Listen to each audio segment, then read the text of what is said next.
Hi guys, welcome in. Today's going to be a few reasons why leopard geckos are not the pet for you. So, one reason why leopard geckos might not be the pet for you is crickets or the food that you feed your leopard gecko. If you are squeamish about bugs or crickets or uncomfortable with the thought of housing and taking care of insects, leopard geckos or reptiles in general might not be the pet for you.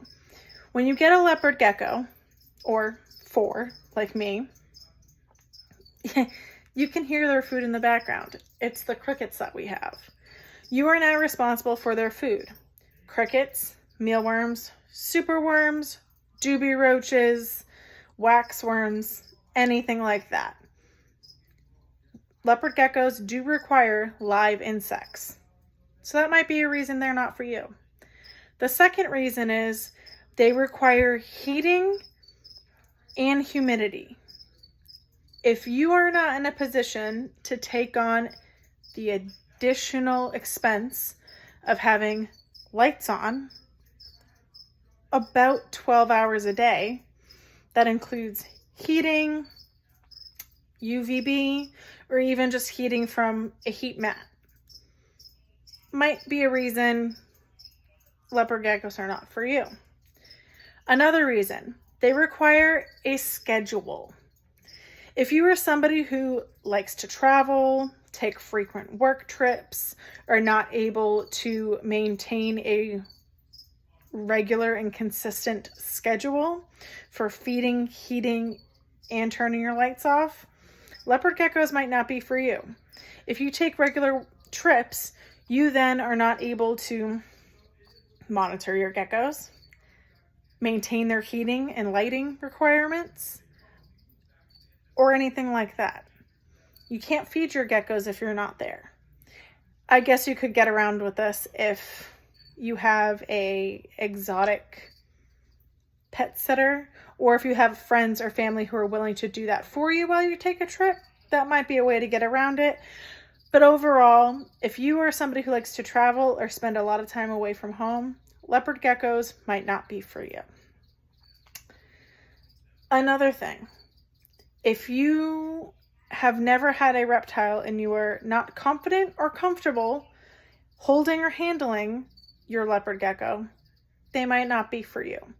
While leopard geckos can be extremely docile and friendly and sociable creatures, that doesn't mean all of them are. 3 of my geckos are relatively sociable. Elsa, in this right here, Elsa, is definitely the most social out of all of my leopard geckos. Simba is less sociable, but he's also a juvenile and he's extremely young and still learning and being tamed. So he is a little less able to be held. Tarzan, also very skittish, but also extremely young. You may have seen that we recently rescued a leopard gecko who we have since named Mickey Mouse, and since then nicknamed Big Mac. I'll actually show you him, but I'll show you. Can't really see him, but he's in here.